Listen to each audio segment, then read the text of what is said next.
ঢাকা ১৮ সংসদীয় আসনে বইছে নির্বাচনের আমেজ। প্রতিদ্বন্দ্বিতা হবে মূলত বিএনপি ও এনসিপির প্রার্থীর মধ্যে।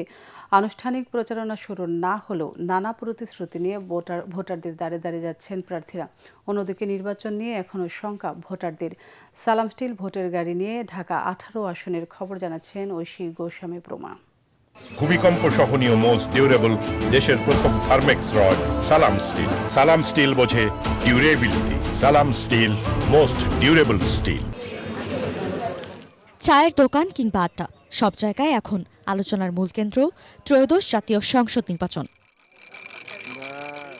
উত্তরা, দক্ষিণখান, উত্তরখান, খিলক্ষেত ও তুরাগ থানা নিয়ে ঢাকা ১৮ সংসদীয় আসন।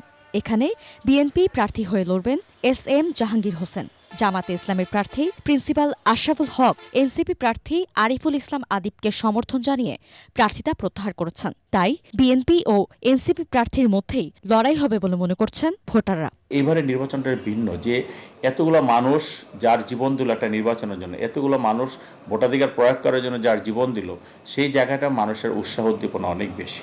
মানুষ ভুলেই গিয়েছে যে মানুষ ভোট বলে একটা কথা আছে। তো মানুষ আশা করতেছে যে 12 ফেব্রুয়ারি যে নির্বাচন হবে, সেই নির্বাচন একটা প্রতিদ্বন্দ্বিমূলক নির্বাচন হবে এবং আমার ভোট আমি দেব, যাকে খুশি তাকে দেব, যেই স্লোগানে গণতন্ত্রে বিশ্বাসী, গণতন্ত্রে আমি মানুষ বিশ্বাসী, সেই জায়গাটা মানুষ আছে। এদিকে নির্বাচন কতটা সুষ্ঠু হবে তা নিয়ে শঙ্কা রয়েছে ভোটারদের মধ্যে। কেউ যদি চাঁদা চাই বা কিছু দিতে হবে তাতে আমাদের সমস্যা। আমরা চাই সবকিছু যাতে সুষ্ঠুভাবে আমরা করতে পারি, এটুকুই। ওনারা তো অনেক সময় অনেক প্রতিশ্রুতি দেয়, কিন্তু এই প্রতিশ্রুতি তো আর বাস্তবায়ন হয় না। এই নির্বাচনটা আমি মনে করি সঠিকভাবে হচ্ছে কিনা এবং বহির্বিশ্বে এটাকে কতদূর গ্রহণযোগ্যতা নেবে